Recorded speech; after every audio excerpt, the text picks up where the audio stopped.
ವಿದ್ಯಾರ್ಥಿನಿಯರೇ ತಮ್ಮೆಲ್ಲರಿಗೂ ಕಾರ್ಯಕ್ರಮಕ್ಕೆ ಸ್ವಾಗತ ಸುಸ್ವಾಗತ. ಈ ಕಾರ್ಯಕ್ರಮವನ್ನು ಎದಕ್ಕಾಗಿ ಹಮ್ಮಿಕೊಂಡಿದ್ದಾರೆ ಅಂತ ಹೇಳಿದ್ರೆ, ನಮ್ಮ ದೇಶ ಅಭಿವೃದ್ಧಿ ಆದರೆ ಹಳ್ಳಿಗಳ ನಾಡು, ಹಳ್ಳಿಗಳು ಪ್ರಗತಿಯಾಗುವ ತನಕ ನಮ್ಮ ದೇಶ ಪ್ರಗತಿ ಆಗುವುದಿಲ್ಲ ಎಂಬುದಾಗಿ ಅನೇಕ ಮಾನೀಯರು ಕನಸನ್ನ ಕಂಡರು. ಒಂದು ಕಡೆ ನೋಡಿದರೆ ಬಡತನ, ಮೂಢನಂಬಿಕೆ, ಅನಾರಕ್ಷತೆ, ಜಾತೀಯತೆ, ಸಾಂಕ್ರಾಮಿಕ ರೋಗದಾವಳಿ, ಜಲಪ್ರಳಯ, ಭೂಕಂಪ ಮತ್ತು ಹಲವಾರು ಸಮಸ್ಯೆಯನ್ನ ನಾವು ನಿತ್ಯ ಅನುಭವಿಸ್ತಾ ಇದ್ದೀವಿ. ಅದರ ಮಧ್ಯದಲ್ಲಿ ನಮಗೆ ಕಾಡುತ್ತಾ ಇರುವುದು ಹೆಚ್ಚಾಗಿ ನಮಗೆ ಗ್ರಾಮೀಣ ಭಾಗದಲ್ಲಿ ಇರುವಂತಹ ಕೂಲಿ ಕಾರ್ಮಿಕರಿಗೆ, ಬಡ ವಿದ್ಯಾರ್ಥಿಗಳಿಗೆ ಸರ್ಕಾರದ ಯೋಜನೆಗಳು ಟೈಮಿಗೆ ದೊರೆಯುತ್ತಾ ಇಲ್ಲ. ಆ ಯೋಜನೆ ಫಲಾನುಭವಿ ಆಗುತ್ತಿಲ್ಲ. ಅವರು ಸ್ವಚ್ಛತೆ ಬಗ್ಗೆ ಅವರು ಗಮನ ಹರಿಸ್ತಾ ಇಲ್ಲ ಎಂಬುದಾಗಿ ಈ ಕಾರ್ಯಕ್ರಮ ನಡೆಸುವ ಉದ್ದೇಶವಾಗಿದೆ. ಈ ಕಾರ್ಯಕ್ರಮವನ್ನು ತೆಗೆದುಕೊಂಡು ಒಂದು ಹಳ್ಳಿಗೆ ಹೋದಾಗ ಹಳ್ಳಿಯ ಜನರು ನಮ್ಮ ಕಾರ್ಯಕ್ರಮಕ್ಕೆ ಯಾವ ರೀತಿಯಲ್ಲಿ ಪ್ರತಿಕ್ರಿಯಿಸ್ತಾರೆ ಹೋಗಿ ನೋಡೋಣ. ಬನ್ನಿ ಸ್ನೇಹಿತರು, ಬನ್ನಿ.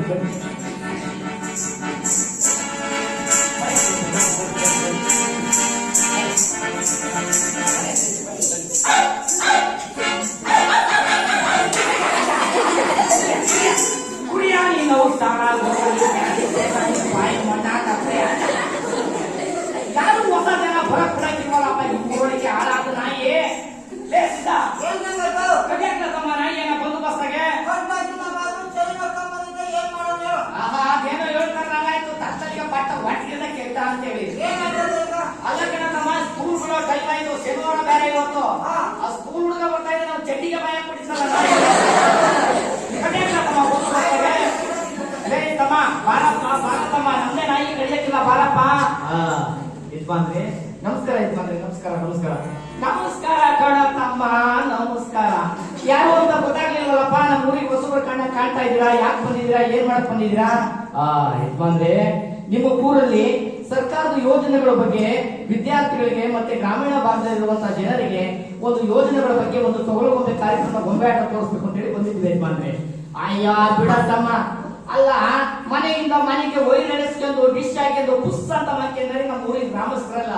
ಅಂತದ್ರಲ್ಲಿ ಹಳೆ ಕಾಲದ ಗೊಂಬೆ ನಾಟಕ ಯಾರಪ್ಪ ನೋಡ್ತಾರೆ? ಡಿವಿಜಿ ಅವರು ಒಂದು ಮಾತನ್ನು ಹೇಳಿದ್ದಾರೆ, ಹಳೆ ಬೇರು ಹೊಸಚಿಗರು ಕೂಡಿರಲು ಮನಸಬಹುದು ಅಂತೇಳಿ.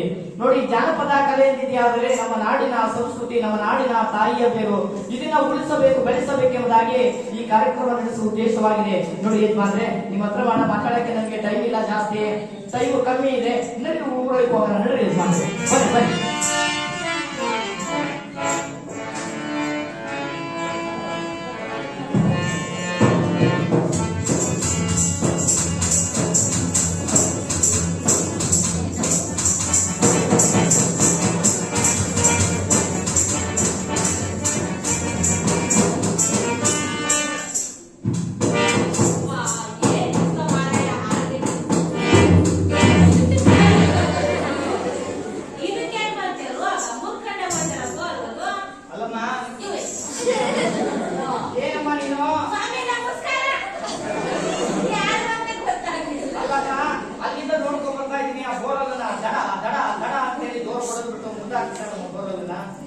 ಅಯ್ಯೋ ಸ್ವಾಮಿ, ಏನ್ ಮಾಡೋದು ಸ್ವಾಮಿ?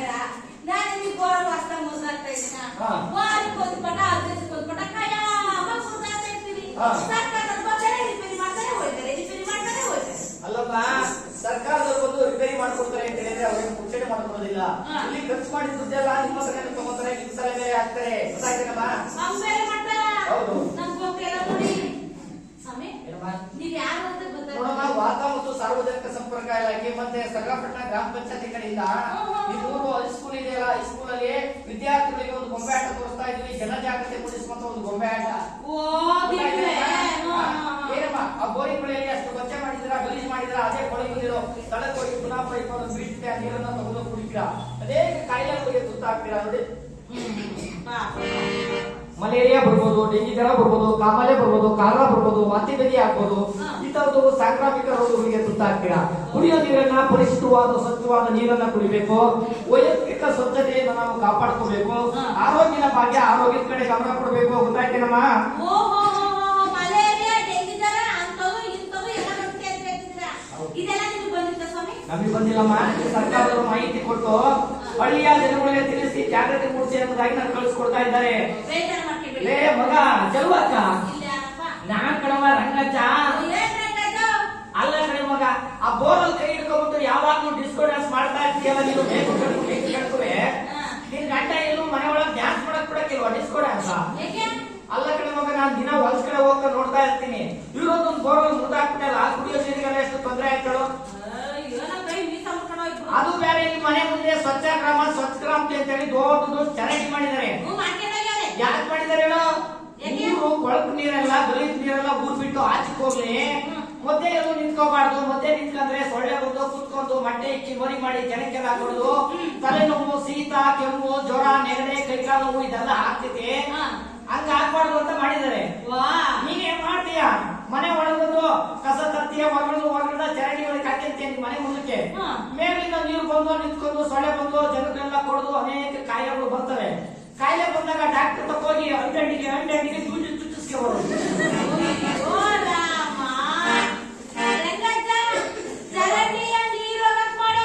ಇಲ್ಲ, ಚರಂಡಿ ಒಳಗೆ ಮಲಗಿಸ್ಬಿಟ್ಟು ನೀನ್ ನಾನು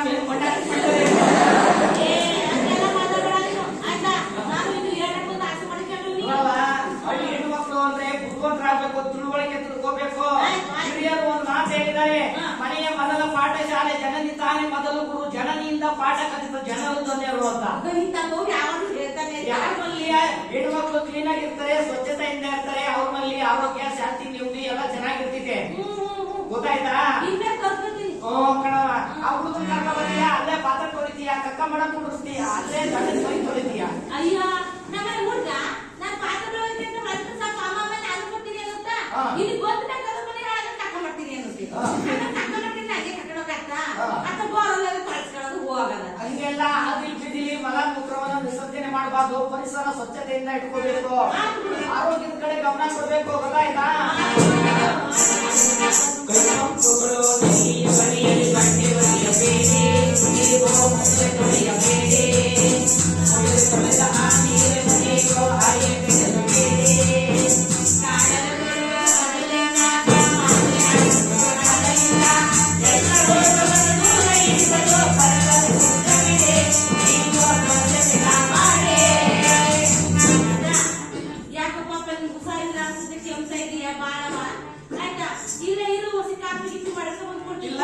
ಇಲ್ಲ ಕಣವ, ಕಲಾವಿದರು ಬಂದಿದಾರ, ಅವ್ರ ಜೊತೆ ಹೋಗ್ಬೇಕು. ಅಕ್ಕಪಕ್ಕ ಮನೆಯಲ್ಲ ಕರ್ಕೊಂಡ್ಬಿಟ್ಟು ಅಲ್ಲಿ ಬಂದ್ಬಿಡು ಬೇಗ ಬೇಗ.